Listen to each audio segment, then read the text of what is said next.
Magandang umaga po. Ito na po yung tiramisu using the homemade graham crackers. I think na-post ko na po yung kung paano po binake ni Mrs. yung graham crackers. No? Ito po yung itsura nyo. Style lang po yung fork niya. Mukhang original na graham crackers naman po yung ginamit. Kumuha na po ako ng baseline blood sugar, 88 po currently. Of course, via the Otay CGM po yan. Kainin ko po to. Babalik po ako after siguro mga 1 hour lang. Makikita na po natin kung paaangatin po ba niya yung blood sugar ko. By the way, all-purpose cream at saka monk fruit lang po yung ginamit po dito. Wala na pong ibang hinalo. So, yun.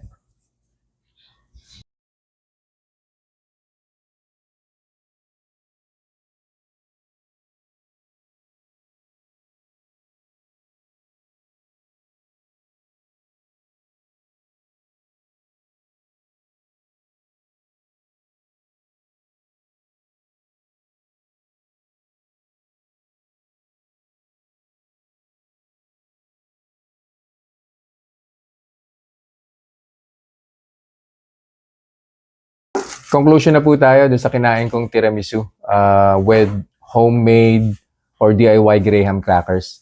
Nag-start po yung blood sugar ko 88. After 1 hour, nag-95 po siya. And yun na rin po yung peak, yung 95. So that's plus 7. Sobrang minimal po niyan. And then after 15 minutes, nag-94 na po siya. And yung arrow right after the reading, pababa na po siya. So definitely, aabutin na po niya yung baseline na 88 or probably lesser pa po.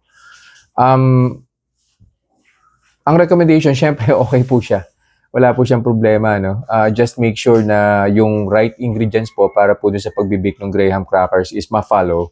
At saka all-purpose cream at saka monk fruit lang po yung ginamit para po dun sa pinaka-cream po ng tiramisu. Kung wala po kayong monk fruit, pwede pong allulose. Kung wala pong allulose, pwede rin pong stevia. So yun po yung mga sweeteners na po pwede pong gamitin. Sana makahabol po sa New Year. Tapos na po kasi yung Christmas eh. So yun. Yun lang po for this review. I'll see you guys in the next vlog. Bye-bye. Reminders lang po, huwag pong mag-aanli. Always eat in moderation.